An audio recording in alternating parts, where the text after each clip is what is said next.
মাদ্রাসা এলাকার শিক্ষকদের আজকের ওয়াজ মাহফিল হালকা আজকের মাহফিলের সম্মানিত সভাপতি, আজকের মাহফিলের সম্মানিত প্রধান অতিথি, এদেশের কোটি কোটি মানুষের হৃদয় স্পন্দন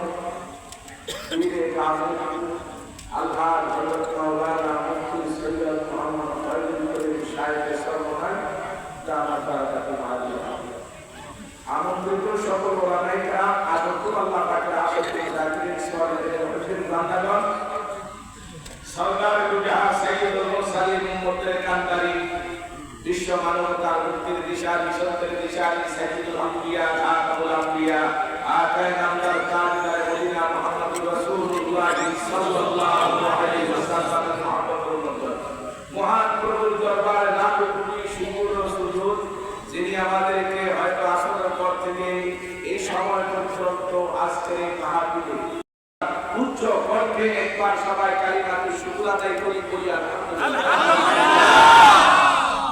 আমার প্রিয় দিনী ভাইরা, এখনো যারা রাস্তা ঘাটে, দোকানে, বাড়িতে, বাসায় অবস্থান করতেছেন, মেহেরবানি করে সকলে মাহফিলের প্যান্ডেলে দ্রুত সময় এসে উপস্থিত হন।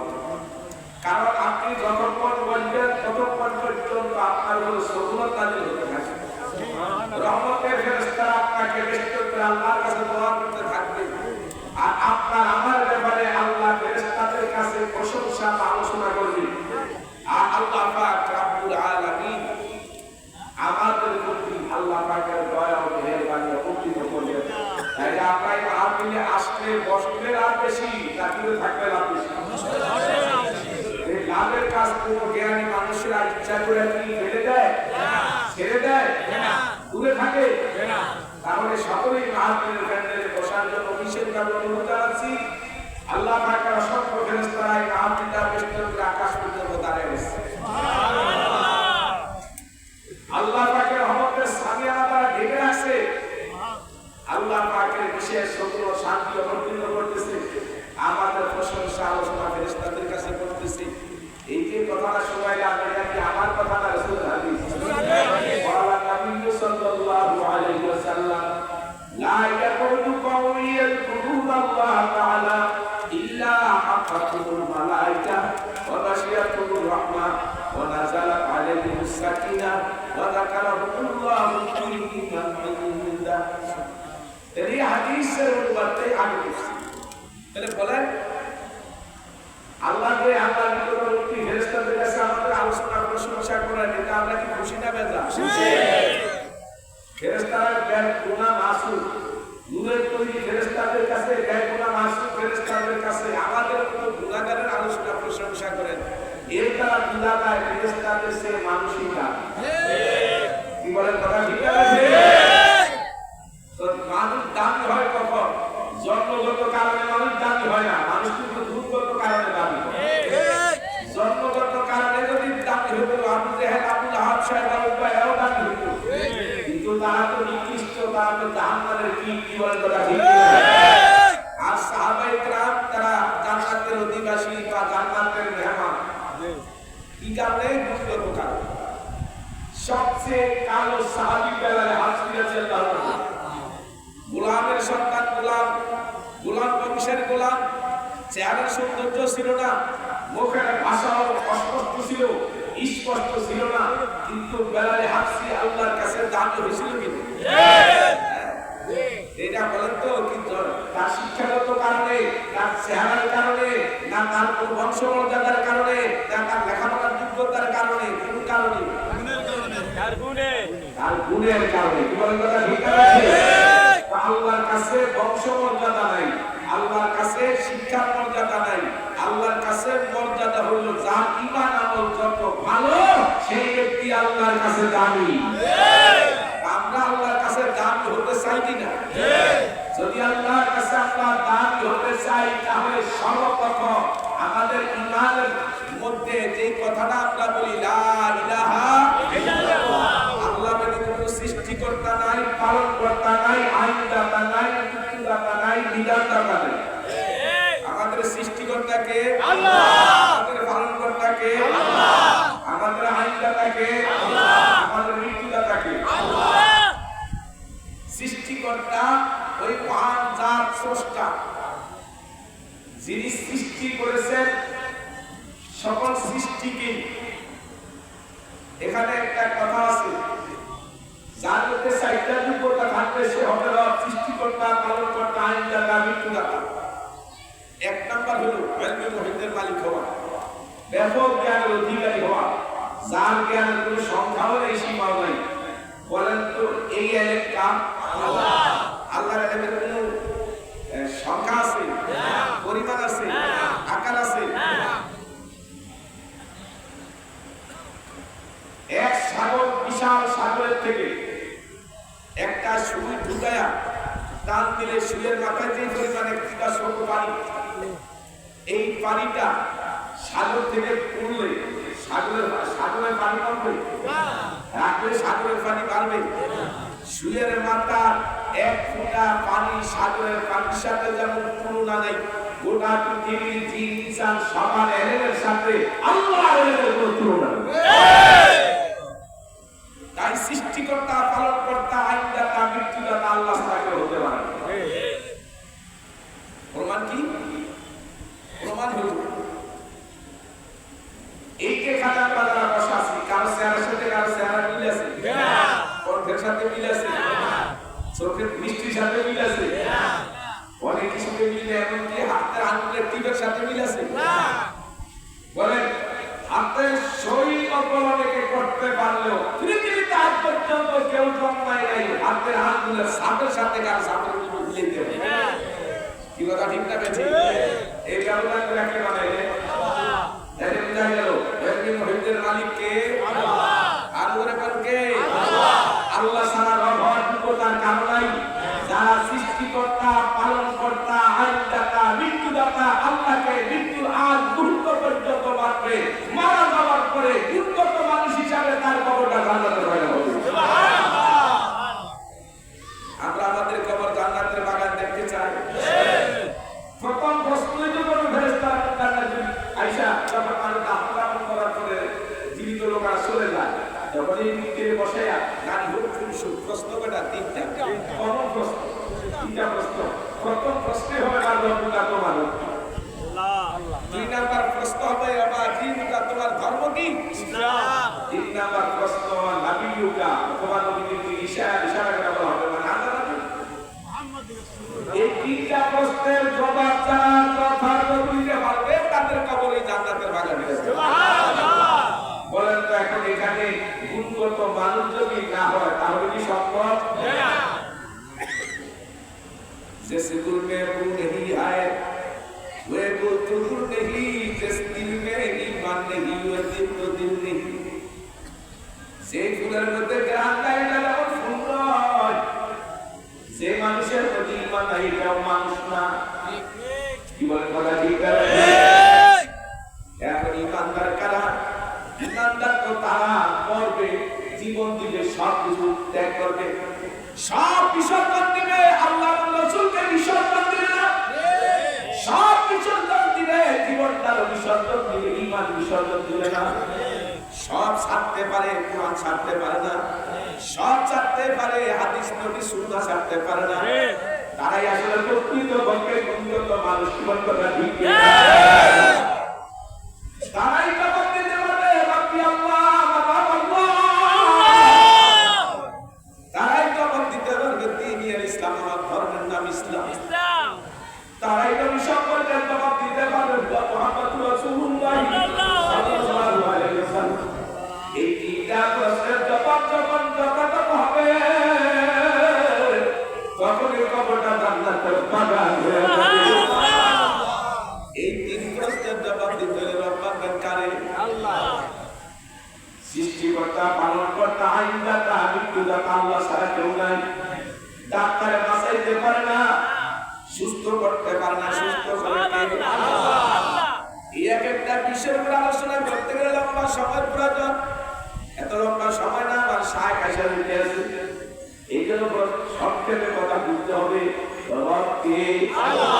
যে চারটা গুণের কথা বলছি সেগুলি আল্লাহ ছাড়া কারো নাই। সৃষ্টিকর্তা পালনকর্তা আইনদাতা মৃত্যুদাতা আল্লাহ ছাড়া কেউ হতে পারে না। ঠিক কিনা? নিয়ামতের দাতা সকল সৃষ্টির চাহিদাকে পূরণ করতে পারে রব। সকল সৃষ্টির চাহিদা পূরণ করে কে? আল্লাহ। দুনিয়ার কারণ ক্ষমতা আসেনি। বাদশা সুলাইমানকে বলছিল সমস্ত মখলুকাতরা একবেলা মেহমানদারি করতে পারছেনি, পারবেও না। কেমন পর্যন্ত তবু সৃষ্টি পারবে না, পারবে কে? আল্লাহ। বর্তমান যুগে বিজ্ঞানীরা গবেষকরা বলে সাগরের সমুদ্রে এমন মাছ আছে যে মাছে চিংড়ি মাছ খায়, এক একটা মাছের দৈনিক খোরাক লাগে 27 টন চিংড়ি মাছ। একটা যদি 27 টন চিংড়ি মাছ খায়, এমন মাছ কি একটা না অসংখ্য? এদের খাদ্য দেয় কি? আল্লাহ। সমস্ত সৃষ্টির খাদ্য তার চাহিদা পূরণ করে কে? আল্লাহ ছাড়া হওয়ার ক্ষমতা কার নাই? সুস্থ অসুস্থ করার মালিক কে? আল্লাহ। আমার বন্ধুরা, যদি আল্লাহকে মানি, দুনিয়ার জীবনে ভগবান ছাড়া কারো মানা যাবে না। ব্যক্তি জীবনে ভগবান মানতে হবে, পারিবারিক জীবনে ভগবান মানতে হবে, সামাজিক জীবনে ভগবান মানতে হবে, রাষ্ট্রীয় জীবনে ভগবান মানতে হবে। সব জীবনে ভগবান মানবো আল্লাহ মানে তারাই তো আল্লাহ দলের মানুষ করা যাবে। দুনিয়াতে দল দুইটাই, একটা দল হিজবুল্লাহ আল্লাহর দল, আরেকটা দল হিজবুল শয়তান শয়তানের দল। আল্লাহ দলের মানুষ যারা হবে তারা কিয়ামত কবরে জবাব দিতে পারবে। কথাগুলো ঠিক না? প্রথম প্রশ্নের জবাব যারা দিতে পারবে, দ্বিতীয় প্রশ্নের জবাব দিতে পারবে, দ্বিতীয় প্রশ্নের জবাব যারা দিতে পারবে, তৃতীয় প্রশ্নের জবাব তারাই দিতে পারবে। কথাটা ঠিক না? যারা ইন্টারভিউ দেয়, প্রথম প্রশ্নটা করে ছোট্ট কঠিন প্রশ্ন, কিন্তু এই প্রশ্নের জবাব তারা সুন্দরভাবে সঠিকভাবে দিতে পারে। তখন যারা পরীক্ষক তারা চিন্তা করে, পরীক্ষা নেয় যারা চিন্তা করে, এই লোকের এই ছেলেকে যে কঠিন প্রশ্ন করেছি ঠেকাইতে পারলাম না, আটকাইতে পারলাম না, বাকি যে কোনো প্রশ্ন করলে সে জবাব দিতে সক্ষম। কি বলতে ঠিক কিনা? পরের প্রশ্নগুলো একটু সকাল করে কথা কথা ঠিক না? আমরা যদি রব সম্পর্কে জবাব দিতে পারি, দুনিয়াতে যে সময় কবরের প্রশ্নের জবাব দেওয়ার ক্ষেত্রে কেমন একটা পরিবেশ হবে।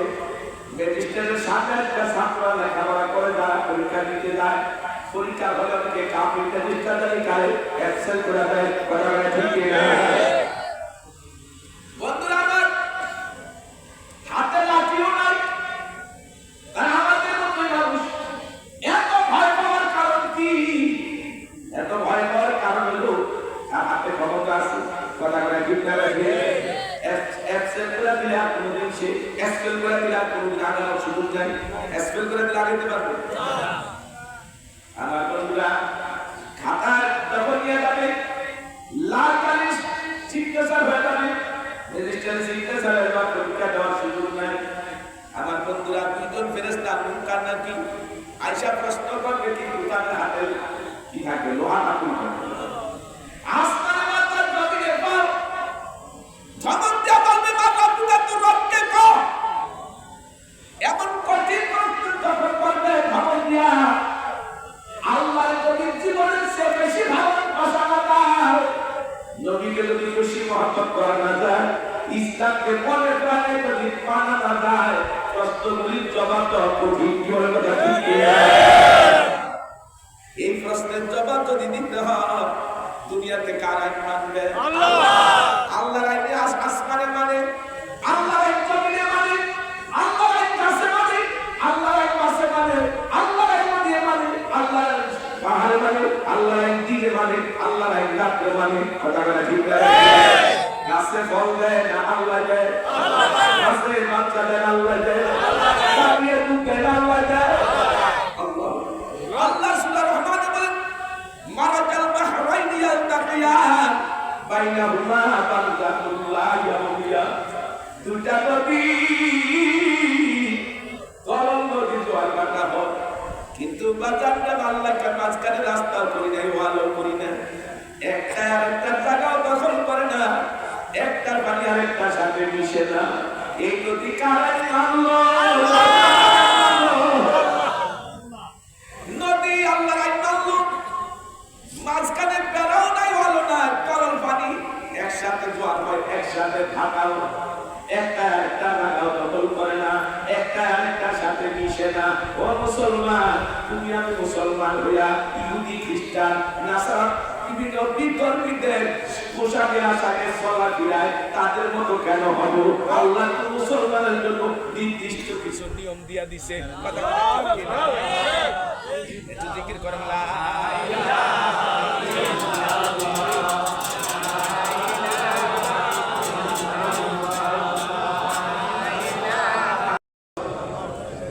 আমার বন্ধুরা, আমরা কি গুণগত মানুষ হতে চাই? আমাদের কন্যা যেই ধানের মধ্যে চাউল আছে তার নামই ধান, যেই ধানের মধ্যে চাউল নাই তার নাম সিটা। যার মধ্যে ঈমান আছে তারে বলে মানুষ, তারে বলে মুসলমান। কথা বল ঠিক? যার মধ্যে ঈমান নাই দেখতে মানুষের মতো মনে হলো। আল্লাহ বলছে উলাইকা কাল আনআম, এরা চতুষ্পাল জানোয়ারের মতো। চতুষ্পাল জানোয়ারের চেয়ে নিকৃষ্ট। কথা বল ঠিক কিনা? আমার বন্ধুরা, চেহারা সুরতের নাম মানুষ না, চেহারা সুরতের নাম মানুষ না। কবরে তিন প্রশ্নের জবাব যদি দিতে হয়, বন্ধুরা আমার যে জিনিসটা বেশি আমাদের দরকার সেটা হলো কলমের জমিদারে ঠিক করা। যার কলম ঠিক, ওই মানুষটার হাত ঠিক, পাও ঠিক, চোখ ঠিক, কান ঠিক। কান যার কলম নষ্ট তার সবই নষ্ট।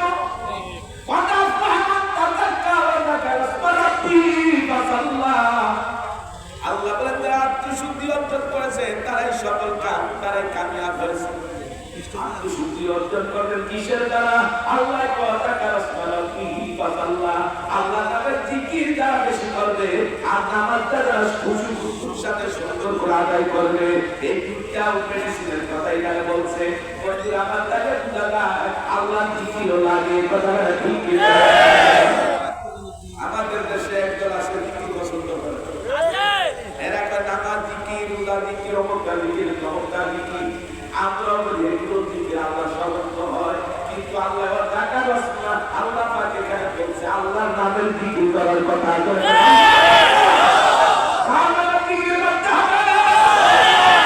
সুবহানাল্লাহ, আলহামদুলিল্লাহ, লা ইলাহা ইল্লাল্লাহ, কানালের জিকির আল্লাহ, কানালের জিকির আল্লাহর নামের জিকির করতে হবে। হাদিসে বাকি মধ্যে আল্লাহ রাসূল বলেন লিকুল্লি শাইইন সাকালা ওয়া সাকালাতুল কুলুবি যিকরুল্লাহ। প্রত্যেকটা জিনিস পরিষ্কার করার একটা মাধ্যম থাকে, ব্যবস্থা থাকে। লোহার মধ্যে ছাত্র লেদার দিয়ে পরিষ্কার করে, কাপড়ের মধ্যে ময়লা লাগলে সাবান সোডা দিয়ে পরিষ্কার করে, কলমের ময়লা দূর করার জন্য আল্লাহর জিকির লাগে। কার জিকির লাগে? আমরা তো সরকার জিকির করি না, আমরা মুজাদের জিকির করি না, আমরা তো সরসিনার জিকির করি না, আমরা মুজাদের জিকির করি না, আমরা অন্য কোনো দরবারের জিকির করি না। জিকির করি কার? আল্লাহর জিকিরের দ্বারা বান্দার কলম পরিষ্কার হয়, আল্লাহর জিকিরের দ্বারা বান্দার কলমটা পবিত্র হয়, আল্লাহর জিকিরের দ্বারা বান্দার আমলের মধ্যে মজা আসে।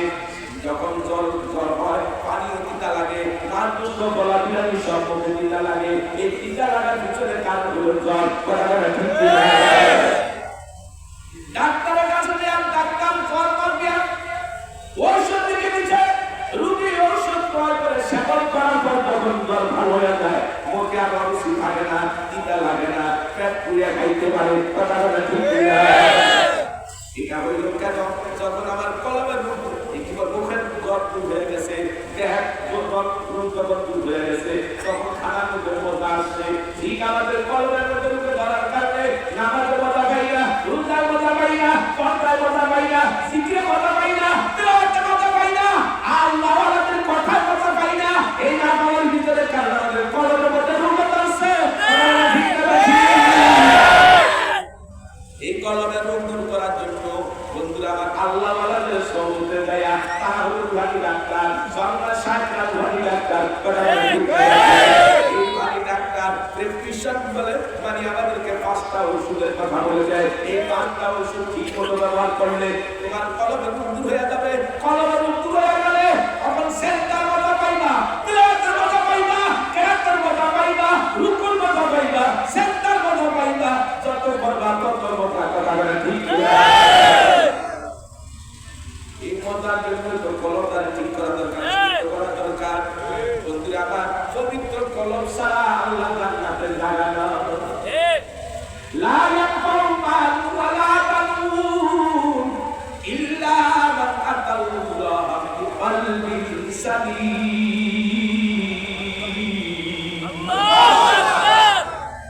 আল্লাহ বলে তোমাদের ধন সম্পদ টাকা পয়সা মাল তোমাদের কোনো উপকার করতে পারবে না। আমি আল্লাহ পুরস্কৃত করব ওই মানুষগুলো করব যারা কলবে সালিম দিয়ে কবরে আনবে। কি বলেন তো করে কলবে সালিম কাকে বলে? সুস্থ কলম বলে। সুস্থ কলম বুঝবেন কেমনে?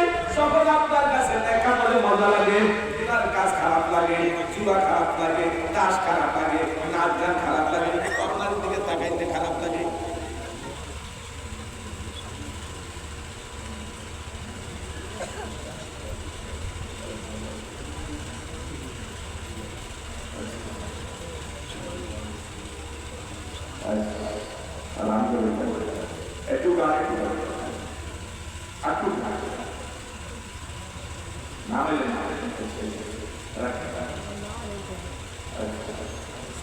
اللهم صل على محمد وعلى ال محمد كما صليت على ابراهيم وعلى ال ابراهيم انك حميد مجيد। আপনারা যখন কলমের রোগী, আমি কলমের রোগী, আমি আজকে ওয়াজ করতে আসিনি, আমি আমার শাইখের কাছে সবক নিতে আসছি, চিকিৎসা নিতে আসছি। আপনারা আসেন না? জোরে করে কেন আসছেন? চিকিৎসা নেওয়ার দরকার আছে। আজকাল দেহের রোগের চিকিৎসা সুস্থতার জন্য আজকাল আমরা বিভিন্ন ডাক্তারের কাছে যাই। এক ডাক্তারের কাছে কয়েকবার যাওয়ার পরে সুস্থ না হওয়ার কারণে আরেক ডাক্তার পাল্টাই। কলমের রোগীরা কোনো পীরের কাছে বলি ধরে যদি কলম পীরের সবক নেওয়ার পরে যদি সুস্থ না হয়, তার কলম যদি ভালো না হয়, তার উচিত ওই বিশ্বাসকে বাদ দিয়ে আরেকজন ভালো পীরের কাছে যাওয়া। এখন আমাদের সমাজে একটা হাউল কথা আছে, কোরআনে হাদিসে এক পীর হয়। আপনার রোগের চিকিৎসার জন্য ডাক্তারের পাল্টাইতে পারলে আপনার কলমের রোগের জন্য ডাক্তার পাল্টাইতে পারবে না? কথা কেন ভাববেন না? আপনার কলম তো সুস্থ করার দরকার আছে। আল্লাহর জান্নাত পবিত্র, পবিত্র জান্নাতে পবিত্র মানুষের জায়গা। আর আল্লাহর জাহান্নাম অপবিত্র, অপবিত্র জাহান্নামের অপবিত্র মানুষের জায়গা। আমরা কবরে যাইতে চাই কলমটারে পবিত্র করে না অপবিত্র করে? পবিত্র কলম দিয়ে না পবিত্র কলম দিয়া? পবিত্র কলম দিয়া যদি কবরে যাইতে চাই, এই কলমের চিকিৎসা নেওয়াই লাগবে। কোন মানুষ দেহের রোগের কারণে মারা গেলে জাহান্নামে যেতে হবে এমন একটা দলিল কোরআন হাদিসে নাই, কোথাও নেই। কিন্তু কলমের রোগীরা কলমের রোগীরা যদি মারা যায়, তার জায়গা জাহান্নামে হবে, এই কথা কোরআন হাদিসে ঘুরি ঘুরি দলিল আছে। কথাটা ঠিক আছে? আমরা কলমকে সুস্থ করতে চাই, যখন সবাই চাননি কলম সুস্থ হবে। এটা বুঝবেন কেমনে? হাত উঠের পরে আগে বুঝবেন।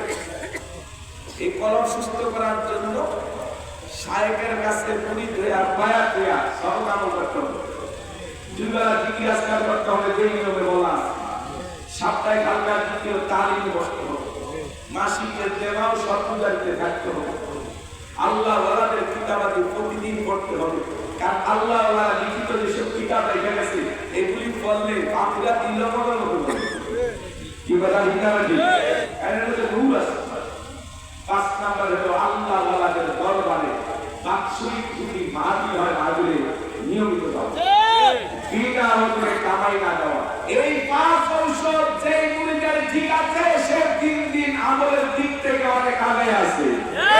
কথাটা ঠিক আছে? তার আমলের সাথে, তার আখলাকের সাথে, তার কলমের সাথে কারো কলমের মিলে। কি ভাই কথা ঠিক আছে? আর এমন কলমওয়ালা যখন কালকে কত নসিহত করে সেটা তার দিলের মধ্যে আসর করে। কি ভাই কথা ঠিক আছে? বড় বক্তা দিয়া কলমের তাসির হয় না। আমি কি বুঝাইতে পারতেছি? আমলি বক্তা দিয়া আল্লাহ ওয়ালা ব্যক্তিদের কথায় সেখানে হেদায়েত হবে। লাখ লাখ মানুষের একজন হেদায়েত করবে না, কি লাভ আছে? আমরা সবাই হেদায়েতের মধ্যে, তাই আমি আগে বলতাম আমাদের সাহেবদের মাহফিলে আপনি যাই, এই জন্য বেশি যাওয়ার চেষ্টা করি যে ওনাদের কথার মধ্যে দিলে যদি আসল একটা মানুষের গাজীপুর এলাকার বাসায় বাড়িতে রাস্তাঘাটে চা দোকানে যে যেখানে আছেন, আমি প্রত্যেকের পায়ে হাত রেখে বলবো আল্লাহ বলি মাঠে পৌঁছার আগে আগে আপনার পুরো বাজারটা ফিরাত করে দেওয়ার চেষ্টা করবেন। আল্লাহ অসংখ্য ফেরেশতারা ময়দানে আছে, আমরা যদি না বসি তাহলে আমরা এত বড় সব থেকে বঞ্চিত হয়ে যাবো। আবার আগামী বছর মাহফিল হবে, সেই পর্যন্ত হায়াত না পায় নাও তো পাইতে পারি। একটা সেকেন্ডের হায়াতের গ্যারান্টি আছে কারো? আছে? আল্লাহর তো হায়াত নিয়ে আমরা এই এক মজলিসে আজকে বসে আমাদের শাইখের সাথে ঈশাউলের সাথে মুনাজাত দিয়ে যাব। জীবনের আরেকটা মাওলা জীবনটা ঠিক আছে।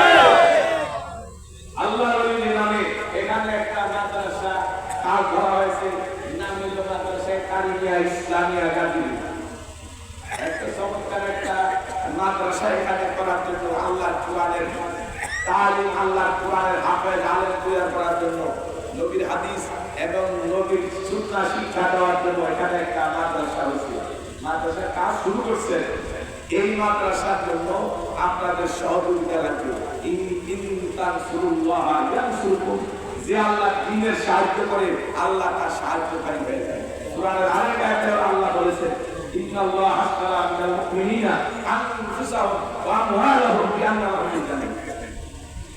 আল্লাহ বলেন হে মুমিনরা, তোমাদের জান আর মাল আমি আল্লাহ নিজে খরিদ করেছি, আর বিনিময়ে তোমাদেরকে দিব জান্নাত। কে বলেছেন তো দাদা? আমাদের জানের মালিক কি? আল্লাহ। আমাদের মালের মালিক কি? আল্লাহ। আল্লাহ জান আর মাল দিবেন, বিনিময়ে সেদিন বিনিময়ে জান্নাত দিবেন। বিনিময়ে কি দিবেন? জান্নাত দিবেন। এটা কার ওয়াদা? আল্লাহ। আল্লাহর ওয়াদার মধ্যে কোনো খেলাপ আছে? রাজনৈতিক নেতার কথার মধ্যে কি খেলা আছে? আল্লাহ যা বলেন তাই করেন। কথা বলা ঠিক আছে? তাইলে বুঝা গেল আল্লাহ আমাদের থেকে চাইছেন কি? জান আর মাল। আমরা কি জান মাল নিজেরা অর্জন করছি না আল্লাহ দিয়েছে? আমাদের জীবনটা কে দিয়েছে? আল্লাহ। এই জীবন কার জন্য উৎসর্গ করছে? আল্লাহর জন্য। যে মাল দিয়েছে মাল আল্লাহর রাস্তায় খরচ করবে। কথা বলা আল্লাহর জন্য জান মাল কুরবানি যারা করে আল্লাহ তাদের বিনিময় দিবেন জান্নাত। আমরা কি আল্লাহ জান্নাত চাই? কারা কারা চাই? দুইটা হাত উঠাও। তাকবীর, নারে তাকবীর। আল্লাহ কবুল করবেন। আমিন। তো এখানে ইট লাগবে, সিমেন্ট লাগবে, রড বালি লাগবে, একটু লেখায় দিবেন। কয়েকজন শেষ জগৎ মাঠে লাগবে, কয়েকটা খাতা লইয়া আমার মনে হয় নাম্বার সহ নামটা উঠাইলে আর আমার বললি ছাড়বে, আমি ইনশাআল্লাহ দোয়া করে দেবো সর্বত্র। আর হুজুর তো এসে আপনি ওনাদের দোয়া করবেন। তো মেহেরবানি করে আল্লাহ খুব প্রিয় বান্দা আছেন, হুজুর আমি এই মাদ্রাসার জন্য 2000 দিব, 1000 দিব, 10,000 টাকা দিব, 20,000 টাকা দিব, 5,000 টাকা দিব। আমি আপনাদের কাছে আবেদন করবো, তার দরকার টাকাও তো বড় দরকার। জীবন কথা ঠিক আছে। এই জন্য খুশি মনে আপনি যা দিবেন, আল্লাহর কোরআন আল্লাহ ওয়াদা করেছেন মাসালুল্লাযীনা ইউনফিকুনা আমওয়ালাহুম ফি সাবিলিল্লাহি কামাসালি হাব্বাতিন আনবাতাত সাবআ সানাবিলা ফি কুল্লি সুনবুলাতিন মিয়াতু হাব্বা। আল্লাহ তাআলা আমাকে একটা বিশিয়াটা দানা, আর এর থেকে আমি আল্লাহর কাছে 7টা সমাধান করে দিতে পারি। ওই 7টা ছড়ায় কত অনেক বিশিয়া দিলাম। তোমরা কি আমার রাস্তায় দান করো, আমি আল্লাহ তোমাদেরকে 1 টাকা দান করলে আমি আল্লাহ 700 টাকা দিব। আবার আল্লাহ বলছেন আল্লাহ চাইলে আরো বেশি দিবেন, আরো বেশি দিবেন। আলহামদুলিল্লাহ একজন ভাই আমাদের আমরা হবে জাহিদ ইসলাম ভাই, উনি নগদ 1000 টাকা দিয়েছেন। নারে তাকবীর। ওনার এই দান কবুল করেন। আল্লাহ হায়াত উন্নতি করতেন, দুনিয়া এবং আখিরাতের কল্যাণ দান করেন। হে আল্লাহ, উনি খেদমত করেন, দ্বীনের খেদমত করেন, নিজেও কত প্রতিষ্ঠান করেছেন, মসজিদের ইমাম আছেন, আবার উনি নিজে মাদ্রাসা পরিচালনা করেন। আল্লাহ কখন দ্বারা বেশি রাস্তায় ঘাটে মানুষের কাছে ভিক্ষা চায়, আর উনার মতো ব্যক্তিরা আল্লাহ বাদশাহী ভালোতে চালায়। কথাটা ঠিক আছে? আল্লাহ যখন আল্লাহরে পাওয়ার চেষ্টা করে আল্লাহ তার জন্য রিজিকের দরজা খুলে দেন। আমি এর বাড়ি করে কোন ভাই আছেন ইনশাআল্লাহ বলবেন। যে হুজুর আমি 10,000 টাকা দিব, আমি 20,000 টাকা দিব, হুজুর আমি 2,000 ইট দিব, আমি 1,000 ইট দিব, আমি 10 বাড়ি খালি বালু দিব, আমি 50 বস্তা সিমেন্ট দিব, যে যেটা দিয়া খুশি হন মেহেরবানি করে একটু লেখায় দেন। আপনারা ইনশাআল্লাহ যত দিবেন, যে যত তাড়াতাড়ি দিবেন মাদ্রাসা কাজটা তত তাড়াতাড়ি দেওয়া হবে। আল্লাহর নবীর দান ভান্ডার দিন, আমার নবীর সেই দান ভান্ডার দিনকে